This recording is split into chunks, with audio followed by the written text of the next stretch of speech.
Hello， 大家好，我是 Patrick。之前我做了一期视频，对比了纽约和深圳的物价。有一些朋友看完就觉得纽约和深圳其实并没有太强的可比性。那么今天呢，我就想转换一下视角。那么纽约呢，被很多人称之为是世界的中心也好啊，世界金融中心也好。那香港呢，又是名副其实的亚洲金融中心，国际上也有所谓的纽伦港这样的一个称谓，就是说纽约、伦敦、香港分别对应美洲、欧洲和亚洲，是这三个区域里绝对最顶尖的城市的存在啊。那今天呢，我就想对比一下纽约和香港。那其实我呢之前都是用数据的形式来分析多一些，那今天其实我更加的想在数据的基础上，客观结合主观的方式来进行综合的对比。好，我们一起去看一下。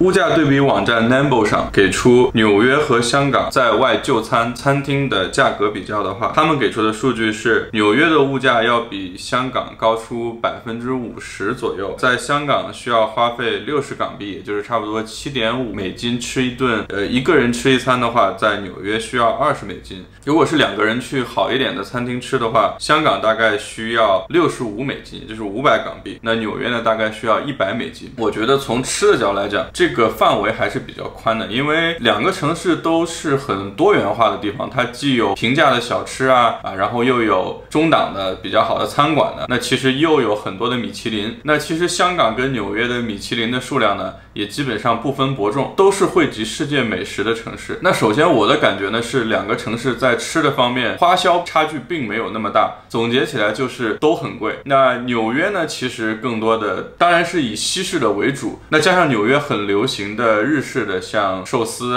还有拉面这些，基本上就构成了纽约最主要的饮食的选择。那在香港呢，基本上还是以中餐作为主要的选择呢，兼或有东南亚的很多，包括泰国菜马来菜等等的，以及很多西式的选择。所以说从吃的角度来讲，我觉得如果你是一个中国胃，如果你是习惯了吃中餐的话，那显然在香港是比在纽约有更多更好的选择。而在纽约呢，除了众所周知的法拉盛和downtown的中国城之外呢，其实中餐的选择没有太多。那从正宗的角度来讲，肯定是远远比不上香港的。所以总结一下，从吃的角度来讲，我觉得价格相差不大。那对于亚洲人，对于中国人来讲，香港优势比较明显。那从超市的购物来讲，其实分了2个部分，一部分是肉蛋奶，一部分是水果蔬菜。那其实肉蛋奶的价格呢，那纽约的价格是要明显的低于香港的，因为美国畜牧业的规模化养殖导致他们整体肉蛋奶的价格都非常的便宜。那香港呢，因为它自身并没有太强的这种养殖和畜牧的能力，所以说它基本上都要靠从中国大陆也好，包括从国外也好来进口这些东西，所以说它的价格会相对贵很多。那水果蔬菜的价格呢，网站给出的数据是纽约比香港几乎高50%左右。那当然是因为香港背靠大陆，有很多高质量的高品质的蔬菜和水果来源源不断的供给香港。烟的价格纽约基本上是香港的2倍。这里我想聊一个很有意思的话题，就是其实在纽约和在香港，政府都做了很多的工作去希望人们可以减少抽烟。那纽约的做法就是提高烟的价格，所以基本上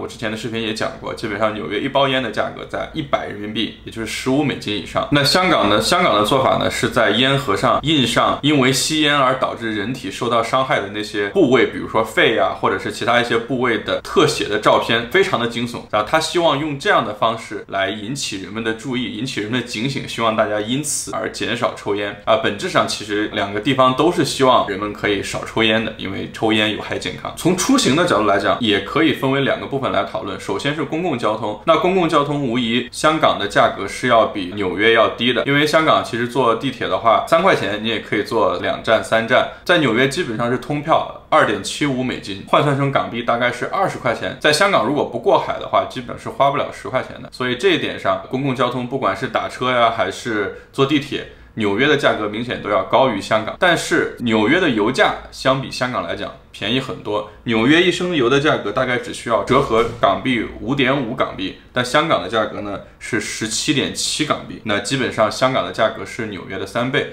那车的价格就不用说了，我们之前也讨论过，基本上在香港买车的价格是纽约的2倍。所以说，如果是公共交通的话，纽约会偏高一些。香港的私家出行的话，肯定是没有纽约划算的。但是其实我觉得香港跟纽约的车辆保有率都不是特别的高，因为两个城市都有相对比较完善的交通系统。从乘坐的舒适性以及方便程度来讲，香港肯定是要好于纽约的，因为香港的地铁比较新，覆盖的面积也比较广，而且很多的建筑都是在地铁上盖，所以说香港很讲究，从家到单位或者从家去商场，你是在下雨天不用淋雨的，这个是香港非常有优势的一点。但是纽约的地铁已经超过了100年，在运营上肯定是远远比不上香港的。就我之前的体验来讲，不管是地铁晚点呢，还是临时改线呢，包括地铁里边时常窜出来的老鼠啊，以及地铁上的流浪汉呢，都是纽约地铁比较明显的标志。但是纽约地铁的有一个好处，就是它是24小时不间断运营的，所以不管你在任何时候你想去坐地铁，基本上你都可以到达你想去的地方。水费、电费这些呢，网站给出的数据，纽约是要低于香港的。因为在纽约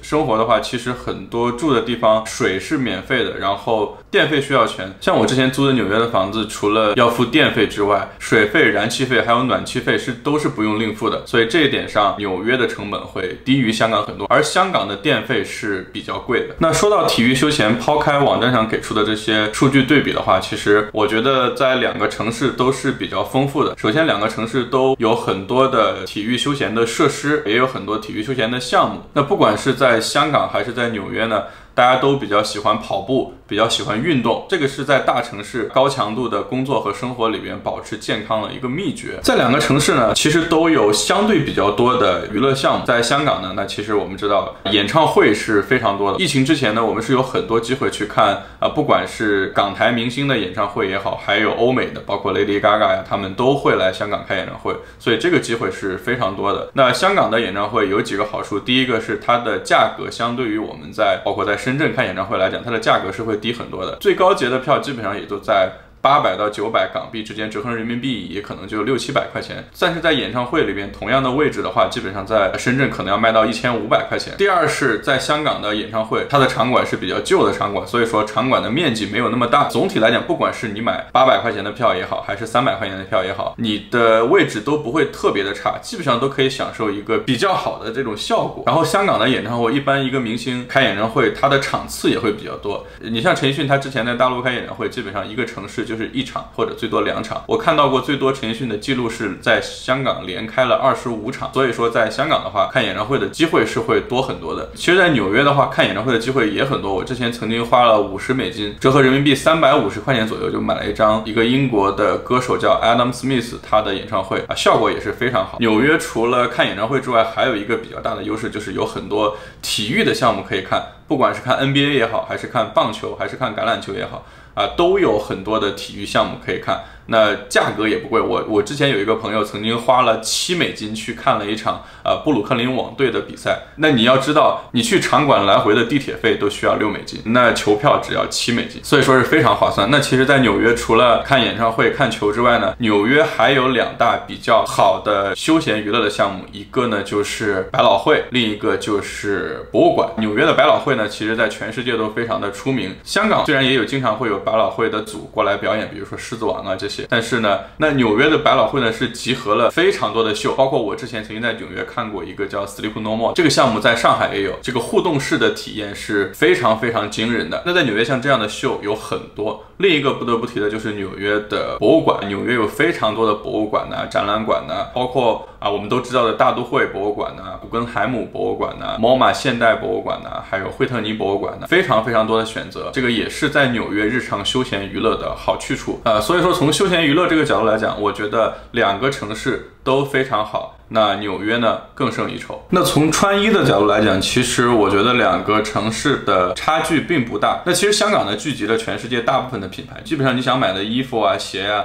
大部分都买得到。那纽约的情况其实跟香港是差不多的，但由于美国有很多的本土品牌，不管是平价的像 Gap 啊、AF 啊、Hollister 这些品牌，还有像一些轻奢的品牌，包括像 Coach 这些品牌，因为它有这样的优势，所以说它在纽约的价格上是更加有优势。那奢侈品其实两个城市差距并不是很大，在纽约购物需要附加8.875%的税，在价格上纽约的优势并不大。两个地方经常在换季的时候折扣也都比较多，所以我认为在买衣服、买奢侈品的方面，其实两边是差不多的。那这里呢，我们又要说到了住，这个永远都绕不开的话题，不管是在纽约还是在香港，住都是一个比较大也比较关键的问题。那租房呢，其实纽约比香港还是要贵一些。根据网站的数据呢，基本上租房的价格纽约比香港高出了30%，但是两者都处于非常贵的那个档次。香港市中心租一个一房基本上要2200美金，也就是差不多港币要16000到17000之间。那纽约呢，如果是在曼哈顿、在中城、在下城这些比较繁华的区域，一房一厅的价格可以上到3000美金以上，这个价格是非常贵了。那郊区的价格呢，差距并没有那么大。香港市中心以外的三房价格是3000美金左右，也就是23000港币。那在纽约市中心以外的三房价格在3500美金左右，折合成港币呢，大概在26000到27000之间。但是呢，在香港呢，选择就少一些，基本上都是楼房。那在纽约呢，你除了选择公寓之外，其实还有很多其他的比如说像联排啊，或者是独立屋可以选择，所以选择要多一些。房价的差距还是比较大的。香港的房价基本上是纽约的2倍，市中心每平方米的价格折合成港币，香港要25万。纽约只需要不到12万，也就是每平方米大概15000美金左右。那市中心之外呢，差距就更大了。香港大概是16万港币，也就是2万美金一平米。纽约呢，只需要8000美金，折合成港币也就才6万港币左右，就可以买到一平米的价格。而且在纽约买房子是没有公摊的，是只有实用面积的。所以说在实际的买房价格上面，可能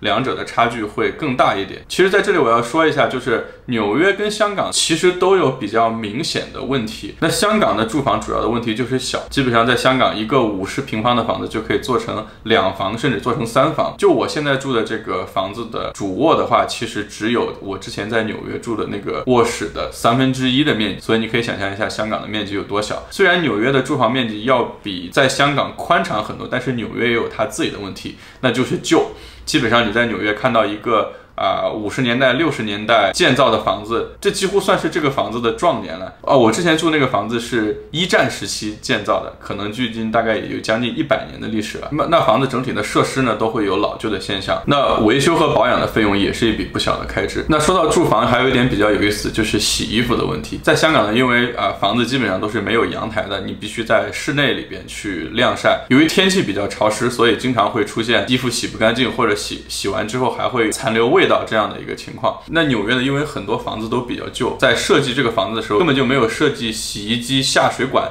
这样的一个功能。很多公寓是没有自己的洗衣机的，要不就在整栋公寓的公共洗衣机去洗，要不可能需要跑一个或者几个街区去公共洗衣房去洗。所以说在纽约能达到洗衣自由是一个非常幸福的状态。收入来讲呢，我根据网站的对比，香港税后的月收入在22800港币，也就是折合美金3000美金左右。纽约的月收入可以达到6000美金，也就是港币将近48000块钱。香港的收入只有纽约的1/2，这一点我可以从几个侧面去印证，因为我有朋友同样在4大工作，那在香港头1年的工作收入基本上在15000到2万港币之间。那在纽约的话，他们的收入可以达到6000到7000美金，折合成港币大概将近45000到5万港币。那我之前在纽约有一个南美的同学，他除了上课之外呢，他会在一个餐厅里边兼职，做迎客引导这样的一些工作。他每个月的收入大概在3000到4000美金之间，这个在香港其实是很难做到的。那我也跟他聊过我之前在深圳的